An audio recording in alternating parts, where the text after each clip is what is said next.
Hi hello everyone, আমি পিঙ্কি। কেমন আছো তোমরা? আশা করছি তোমরা সকলেই ভালো আছো, আর তোমাদের ভালোবাসায় আমিও ভালো আছি। আমি কিন্তু সেইভাবে এন্ট্রো দিই না, তো আজকে কি মনে হলো যে ভাবলাম যে একটু এন্ট্রো দেওয়াই। তো দেখো এখন রেডি হচ্ছি, আর এর আগে আমি তোমাদের একটি ভিডিও শেয়ার করেছিলাম, সেখানে তো বলেইছিলাম যে আমি ফাইনাল রেডি হয়ে তোমাদের সামনে আসবো। তো আমি এখন ফাইনাল রেডি বলতে কমপ্লিট আমার হয়নি, তো এখন টিপ পরে নিয়েছি। এখন মালাটা পরলেই আমার ফাইনাল লুক আমার আজকে এটাই। আর জানো তো অনেকদিন বাদে আজকে একটু শাড়ি পরেছি। তোমাদের তো এর আগে একটি ভিডিওতে আমি বলেছি যে মায়ের শাড়ি আমি পরেছি, আর সত্যি আমার মায়ের শাড়ি পরতে ভীষণই ভালো লাগে। আমি বরাবরই পরে অ্যাকচুয়ালি আমার কাছে বেশ কিছু শাড়িও ছিল, কিন্তু মাকে বললাম যে মা কোন শাড়িটা পরবো, তো মা বলছে আমারই একটা পরে নেয়। আমার এই শাড়িটা আছে, দেখো এটা কিন্তু কাঞ্জিভরম, আর এটা অনেক পুরনো একটি শাড়ি মায়ের। বলতে গেলে মায়ের সব শাড়িই পরা হয়ে গেছে আমার, আর কয়েকটা যে নতুন যেগুলো রয়েছে সেগুলো পরা হয়নি, তো সেগুলোও পরবো এক এক করে। তো এখানে আসলেই মা বলে আমার শাড়ি পর, আমার এত শাড়ি রয়েছে, আমি কবে পরবো, তোরা পর, না হলে আমার শাড়িগুলো এভাবেই নষ্ট হয়ে যাবে। সেই জন্য ভাবলাম যে আজকে মায়ের শাড়িটাই পরে নিই। আর এই শাড়িটা পরার আরেকটা কারণও রয়েছে, জানো তো। এই যে ব্লাউজটা দেখতে পাচ্ছ, এই ব্লাউজটা কিন্তু আমারই, আর এই ব্লাউজটার সাথে শাড়িটা বেশ যাচ্ছে, মানে একদম ম্যাচ করেছে বলতে পারো, যার জন্যই আবার বিশেষ করে এই শাড়িটা পরা। আর আমার শাড়ি পরতে না প্রথম থেকেই ভালো লাগে, জানো তো।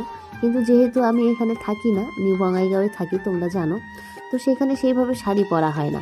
তাই ভাবলাম যেহেতু এসেছি তো শাড়ি পরাই যাক। আর আমি যখন বাপের বাড়ি আসি তখনও কিন্তু অনেক চেষ্টা করি শাড়ি পরার, আর যখন শ্বশুর বাড়িতে থাকি তখন তো শাড়িই পরি, না হলে আমার শাড়ি কোনোভাবেই পরা হয় না। আর আমারও প্রচুর শাড়ি রয়েছে, যে শাড়িগুলো না পরতে না এখন আর পরাই হয় না।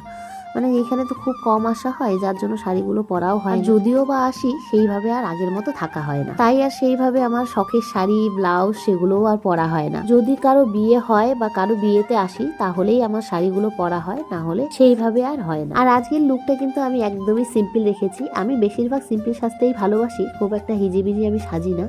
সিম্পলটাই আমার কাছে ভালো লাগে, আর আমাকে সিম্পলটাই মানায় বলতে পারো।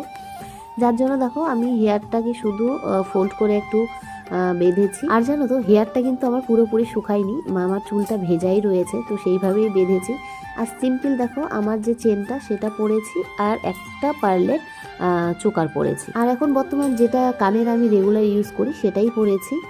তো এই হচ্ছে আমার সিম্পল সাজ, আর সিঁদুর আর টিপ আর কাজল লিপস্টিক, ব্যাস এটাই হচ্ছে আজকের আমার সাজ।